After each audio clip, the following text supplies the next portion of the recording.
This week, we welcome Eliot Worley onto the podcast to discuss the importance of creative assets and how we bring them to life. He's a graphic designer here at CG, and I can guarantee you'll find some useful advice in this episode.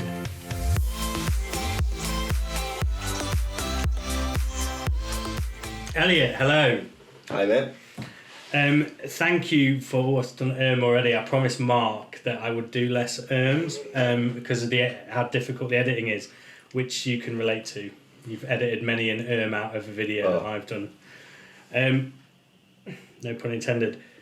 Thanks for joining us. So far, we've done a lot on social. We've had, obviously the first one was Roger, but then the next two were account strategists, and we felt that we want to mix it up and talk about a different but equally as important part of our business, which is creative. Yeah, big part of it. So you're what's your official title here? I think it's just generic designer, although I do a lot more, and it's went into motion graphics and what have you, but designer, graphic design, motion graphics. But you do what we would call a traditional creative, animation. What did you say? Motion graphics. Motion graphics, yeah, kind of. Video editing, which can be anything from a long explainer video to knitting together something for a Facebook story or reel, yeah, right? So I guess it's actually, I've never really reflected on your role before, but it's pretty varied, isn't it, across the... Yeah, I mean, it stretches out as well once we get clients on the go, and we'll touch on it later, about how we develop brands of clients, but it's not out of place for us to do. We did car wraps at points, we do brochures, so it's full service design really. We have thrown our arm at everything, haven't we, over the years? Geez, if you think back, but I think we have been given a script to run off, so I'll get in trouble with Hannah and Georgie if we don't. if we don't, so we'll try and stick to the script. So I think before we start with this, I actually want to just talk a little bit, just generally, about creative for digital, not just social. And you work with our, dare I say, higher paying client portfolio, and you do that because you combine getting a job done with creative thinking. And I'm going to ask you a question. So you talked about developing a brand. Now, that doesn't mean what you would think it means, because a lot of our clients, the high-paying clients, they've already got brands, they've already got assets. So what does developing a brand on digital mean for you?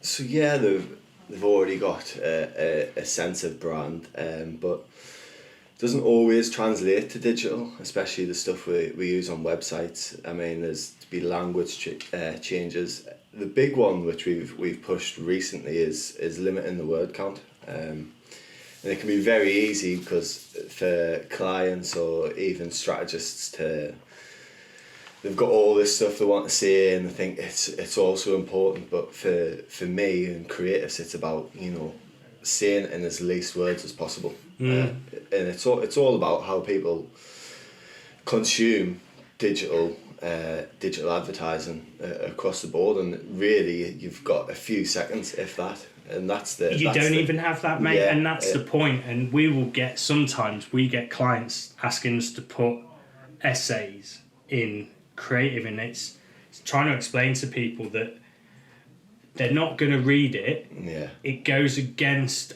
optimization of ads. So basically, you put a shit ad together, i.e. loads of copy, it costs the client, yeah. Yeah, so I think that's interesting. So we've actually got that as our third point, but I think for me, it's the most pertinent point on this agenda that we've been given. And the whole idea behind doing Digitalk is to give people an insight into the agency, but also share some advice. Yeah. And I think me and you working together over the years have had a lot of debates around stuff, because I obviously, more customer facing, have to balance what the client wants versus what's best.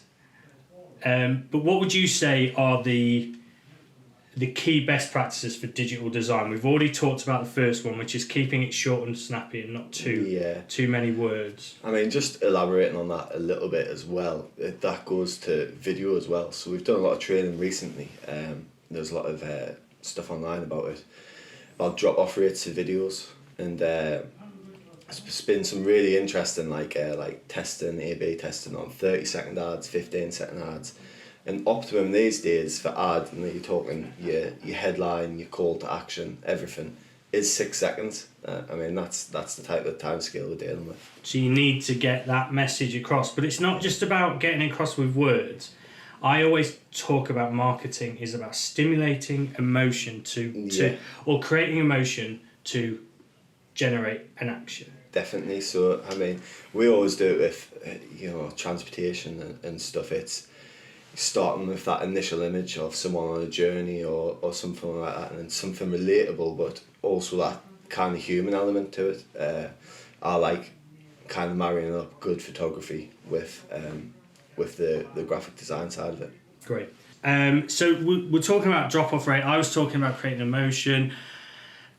You do that with the creative side of things, and this is a big debate that I have with clients, because I think this goes against the topic of this webinar, but people place sometimes too much emphasis on creative and how it looks without thinking about the best practice and also thinking about the data that gets behind it. Yeah. Ultimately, you can have the best creative in the world, but if it's hitting the wrong people or has the wrong wrong messaging and technical optimization, it's not going to work. Totally, You've got a balancing act to do, mate, haven't you? It's that relationship between marketing and design, and it should always be tight knit. And it's good here, especially with our new structure.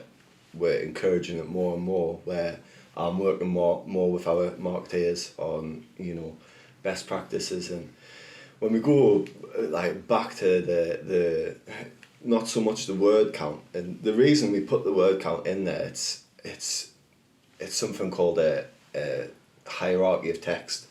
So you're scrolling down your newsfeed, the bigger hierarchy we can create, so a 2-3 word headline, if we can get that taken up like half the feed on your phone, that message is drilled in straight away, whether someone wants to read it or not.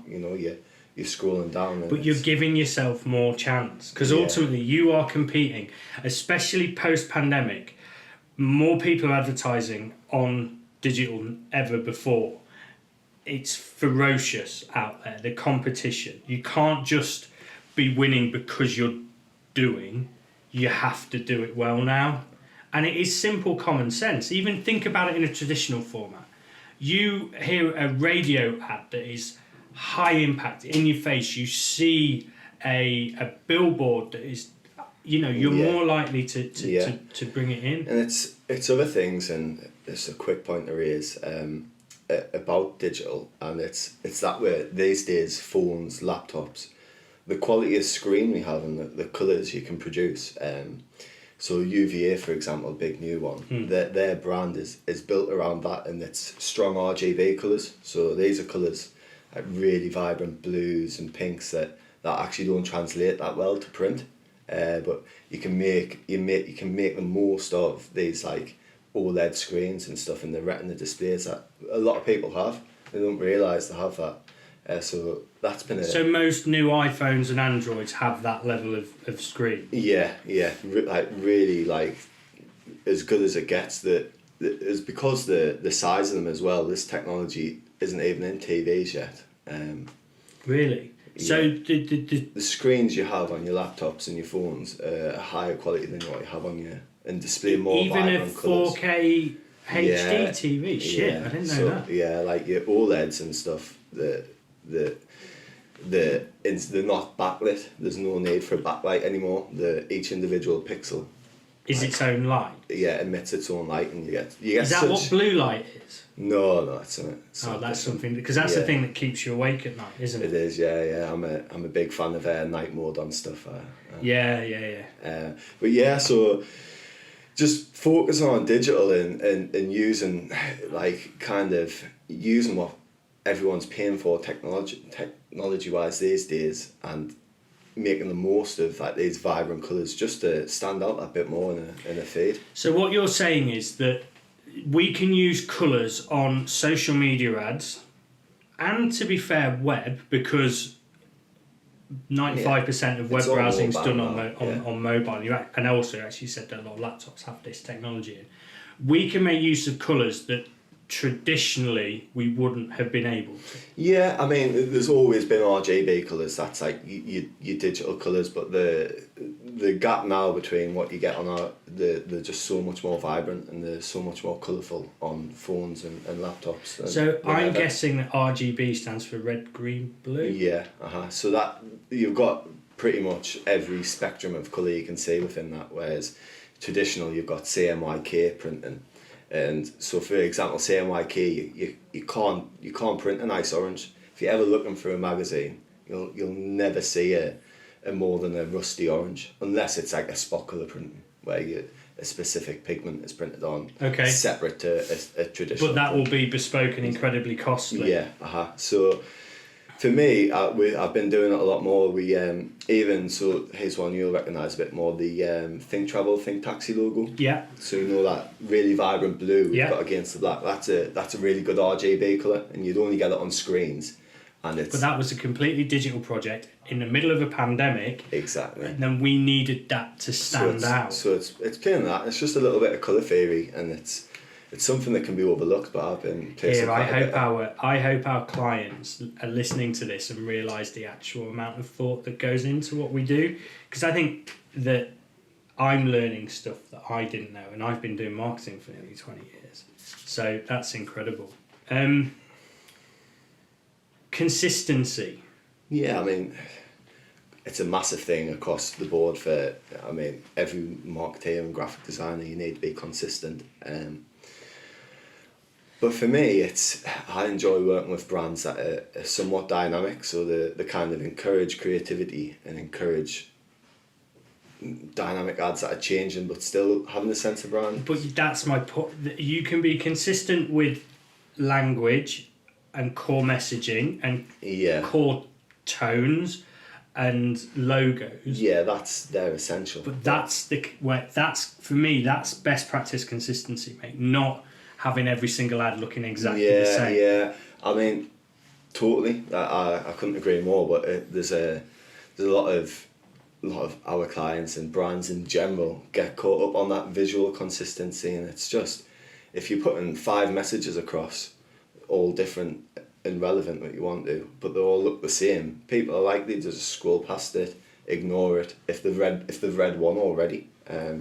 So having a brand guidelines or a sense of brand, even if it's not in an official guidelines, it's dynamic and kind of encourages play and creativity on the designer side is essential for a good brand. But I think if you do that, and my recommendation would be to anybody listening to this, my recommendation would be, whether you're using an agency or in-house, is to let the designer be dynamic. And it's not just because of what you said. Your body, when you start talking about that, your body language changed. You had a spring in your step of your voice. You clearly enjoy that. That's you get the buy-in. Yeah, that's the aspect of. That's why I'm a designer. I'd struggle to do, and that's why I like working in an agency to do the same thing, and then it disengages us, demotivated. But that goes right down the consumer. If I'm disengaged and demotivated, designers, because I've seen it 1,000 times, it just trickles down. It doesn't, and that's not just making sure that's and it comes from the client. If the client mandates, basically hampers your ability, that's going to shine all the way through. But it's not. It's funny because it's not just creative brief. It's other things. If someone's super negative all the time, that's going to hit the account manager. It's going to hit the client. I was talking about making a difference and being proactive is showing passion. The reason I set up an agency, I love working for other clients and dipping in and out of their business and making an impact. But we need to be able to do that. And there is so many levels to creative work on digital. I mean, another one that is a real challenge for you and the team that you work with is optimization and different sizes and getting that right. I mean, yeah, and that's something that evolves all the time. And most recently, the kind of big one that hit the news is Twitter now accepts a square ad, and square ads have been accepted as optimal for both laptops and computers. Okay. Laptops and phones for a long time. Just for the sheer amount of the feed it takes up. So Twitter now accepts square, and that was because Twitter was always slightly landscape, wasn't it? Yeah, it was. Landscape, like rectangle shape. Yeah. And really, when you think of phones are getting longer as well. Phones are getting longer and longer. So although we do square, it even goes up to, you talk about them ratios, so a square is obviously a 1:1 ratio, but quite accepted one across Instagram, and Twitter's accepting it now as well, actually, as the 4:5 ratio, which is slightly more portrait. Yes, and Instagram bought into that recently, and we've enjoyed that in terms of what we've been able to post. It just gives, you've just got more space to play with. It's as simple as that, and you're taking up more of the newsfeed. And while we use it at the minute on Facebook, it can actually be used for organic posts, this 4:5, because once you do an ad and it puts the little call to action on the bottom, it ends up cropping it out. So we use it sparingly as well, because it's one of them things, if you were doing a 4:5 ratio and all the time in the feed, it's another one of them things where you're almost going to be annoying people with how much variety is the spice of life, and that's another challenge, but also a best practice is mix it up.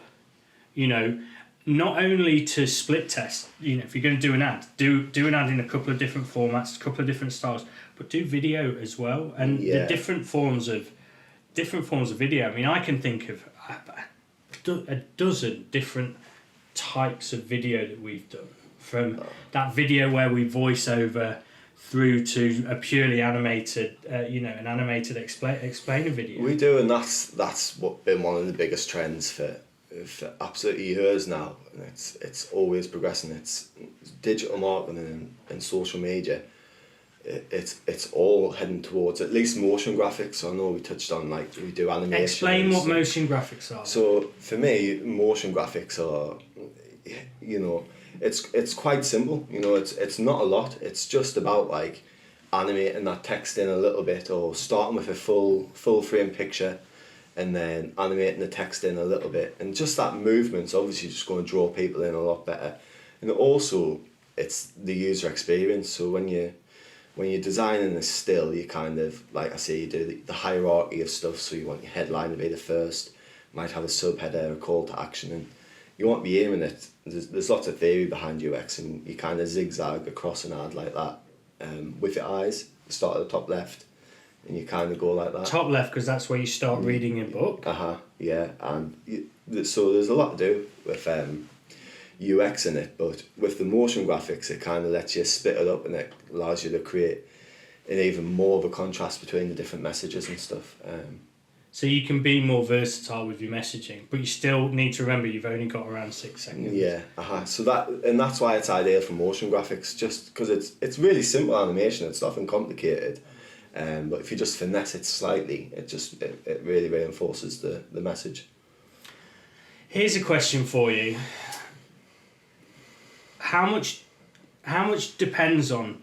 Because I always talk. I'm gonna ask this question by making a statement first.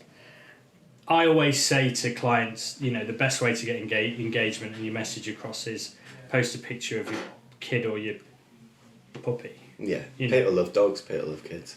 And it's funny because we actually did we recently got did a dog menu, and we knew that for Taste of Hilton that you work on with me and a few of our colleagues at CG, and the organic, it just absolutely smashed it. But one of our challenges is making things that probably you wouldn't see on social media in a social sense, and actually making it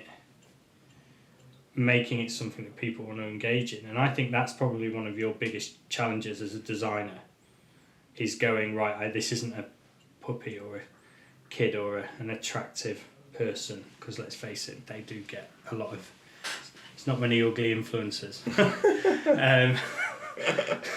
It's true. But it's true. Yeah. But we are dealing with certain things that aren't as engaging as that, and your job is to make them. Yeah, I mean, I remember actually covering it in my interview a couple of years back, and it was... Well, you must have answered it well. Must have. And it was, how are you going to deal with, I mean, it was majority transport back then. It was, how are you going to deal? And a lot of what we do is the same by proxy. There's no two ways around it. And it's how are you going to deal with it, that in a creative sense, and are you going to be satisfied creatively in it? For me, it's about just finding how to be creative in that scenario, and but that's it. Yeah. That is it. There's no other answer to that question. Yes, it's a taxi firm or a data compliance firm, okay? But there are still parts of that you can be creative with, and also the way that you portray it creatively, you can still get it out there. And some of our most successful campaigns that we've been nominated awards for has been in that sense, and finding what resonates. It doesn't matter what the brand is, doesn't matter what the company is, it has customers. Yeah. And it resonates for a reason. We pinpoint that, communicate it creatively, use the dynamicy that you talked about, and you're there. Yeah, that's ultimately what we do. It's what you do. It's what we do. Yeah, so so it's about finding them creative little aspects and nuances, for a good word for it. It's a good word, nuances. I've used it a lot recently. I do like and it. You learned it last week.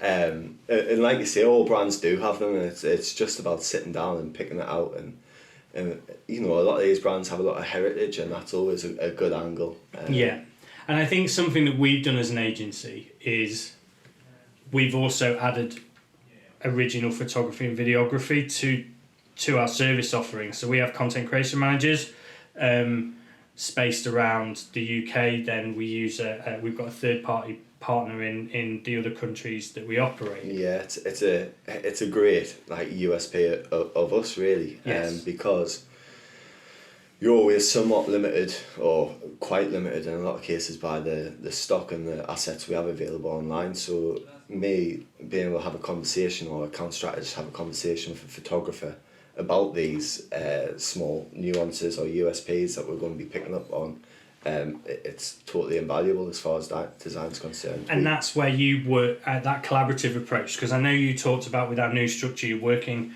more closely with account strategists. And just to explain, we used to have a structure where an account manager would basically have a small number of clients but look after everything. Now an account strategist has a similar number of clients, but all they focus on is strategy, creative, and working with the team. So we have a design team, we have an editing team, which is different. We have a web team, we have a digital team, we have a paid team, we have a social media team, community manager team. We've just got a shitload of people now.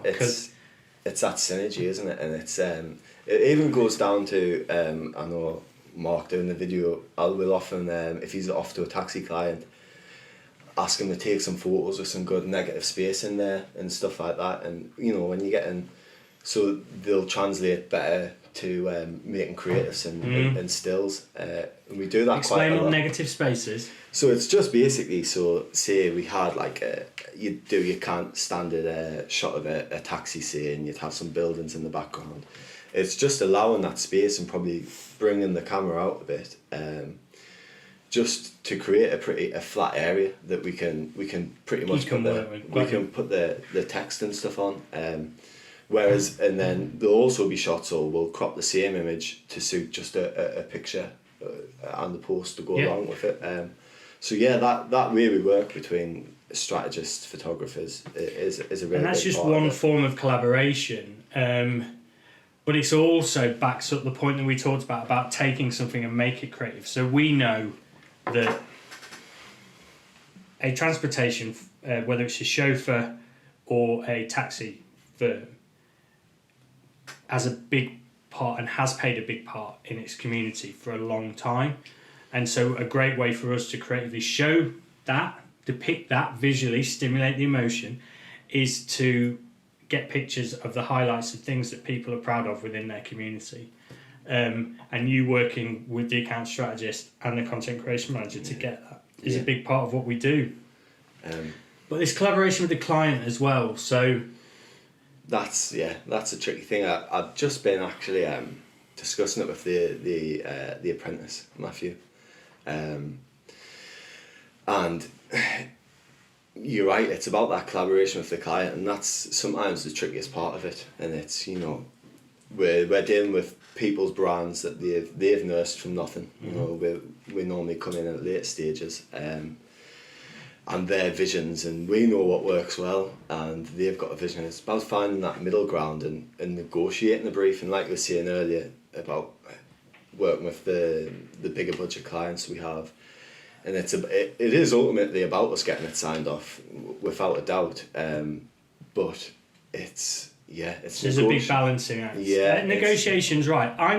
Let's talk about the CG rebrand, because we've done that recently. I think what we'll do in this podcast is we'll flash up the previous brand and the new brand, so people can see the differences.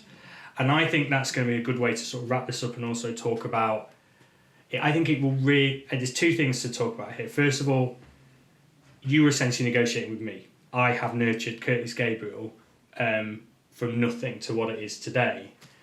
And you had some quite clear thoughts on it, and I remember you talking to me about it, and I agreed with you eventually, but all you did was present a quality rationale to it. Yeah, that's it. And you know, sometimes as well with clients, it's a case of I mean, the best way for us to do it is try and have a conversation, but sometimes these things don't work because we're talking about visual stuff, and that's a skill in itself that not a lot of people possess. They might have a rough idea in mind, but they're not going to say how it's going to visually work. So it can be as simple as us saying, right, this is what you asked for, this is what it looks like, here's an alternative. That's what you did. You presented me with how it looked, and as it happened, it blew me away. But we actually started with the language. Do you remember? We did, yeah. That was a big thing because we were hitting the buzzwords. And what was the brief I'd give you? It was like, can we do titles in 3 words or less? And it was like, yeah. And not only that, we need to stop waffling. Yeah. And I think, but there's been a big change, and I'll tell you why I was comfortable with that. And timing is everything. So the thing is, previously, I always felt like my sale was educational. Pandemic came, everybody's bought in, they get it. Our sales become more transactional, so we were able to be more punchy. So there is, like I said, timing's everything, but there's a lot of facts in there. But it was the brand that we have and the way that we are positioning that, the way our website looks, which will be launched on Friday. Obviously this will probably go out after that, but hey, we've got a new website, guys. Plug.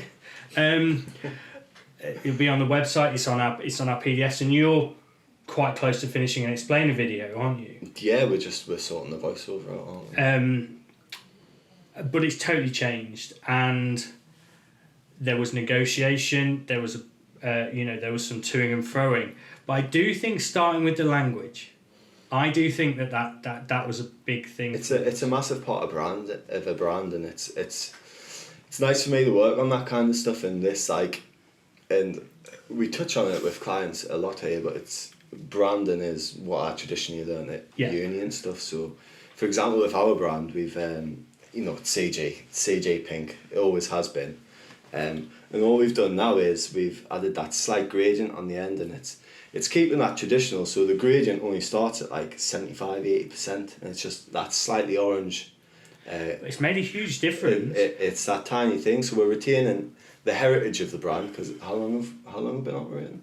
8 years. 8 years, so, and it's been a pink fest, it really has been, and it would be wrong for it not to be a pink fest, but it's just about developing it, and just that slight little gradient in the new font. And we're even though it's a new font, it's a font pairing, isn't it? So we've still got the traditional font we've been using. But that is a great example of the client, in that sense, me, letting you be dynamic. Yeah. We talked about at the start. I think that is an incredibly good, you know, and the colours that you've gone for are colours that are, you know, are really optimised for this, you know, digital screen. Yeah, definitely. So it's a really good illustration. And my advice to anybody who's sat here thinking about working with an agency or looking at stuff with an in-house design team is push the boat out. Give your designers, whoever they are, agency or in-house, give them a bit of free rein. Listen to what they've got to do. Get them bought into it, because the results can be incredible. And like you say, and when the clients are on board with that, and it's, you know, personally me, and I know the rest of the design team feel like this, it's not like we want to pull apart a brand, because the brand's there. Do you know what I mean? It's just about tweaking it and optimising it for digital overall. Because a lot of the companies we work with have been without digital or operated without digital for many, many years. Which is mad, because now digital is where it is. You know, online consumer behaviour has moved. Consumer behaviour has moved online now, and that's not going anywhere. Yeah, that is not going anywhere.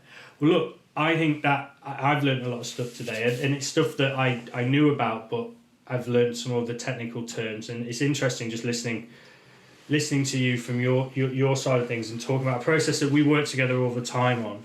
I'm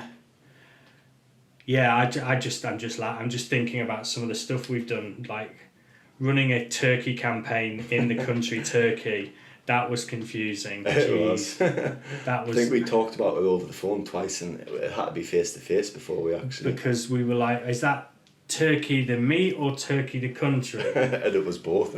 God. Yeah. But no, we've done stuff that was in the UAE, that was in Turkey, that was in the UK, it was in Egypt as well. That was a last minute wobbler.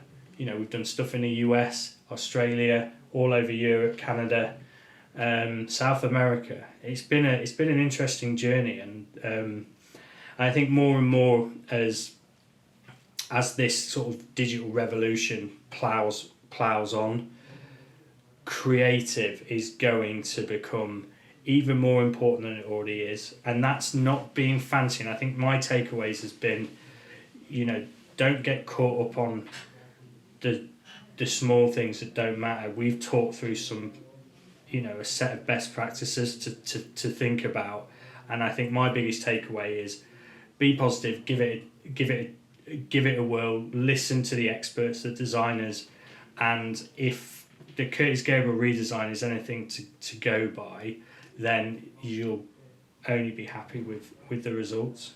Totally, yeah. I love working with rebrands and stuff like that, and like I say, once we do the rebrand, we're quite heavily invested as a company with the whole output. So yeah. Absolutely. So I have a final question for you, which I have to ask everybody. Obviously Greg's, which was the original Greg's, was just down the road on Gosforth High Street all those years ago. I'm buying. What would your Greg's order be? I mean, it's a tricky one, but I'm a pepperoni slice and pink jammy guy through and through. Pepperoni slices are unreal. Like, that's one of my weapons of choice. I mean, but full disclaimer, I'm a big fan of the entire Greg's menu. So basically anything. And we're in no way sponsored by Greg's, but if Greg's do want to strike up some kind of sponsorship, you know where we are. And if there's a rebrand, my man can sort you out. All right, mate. Look, thank you so much for joining me. Yeah. That was great. Thank you. Cheers, good chat. Cheers.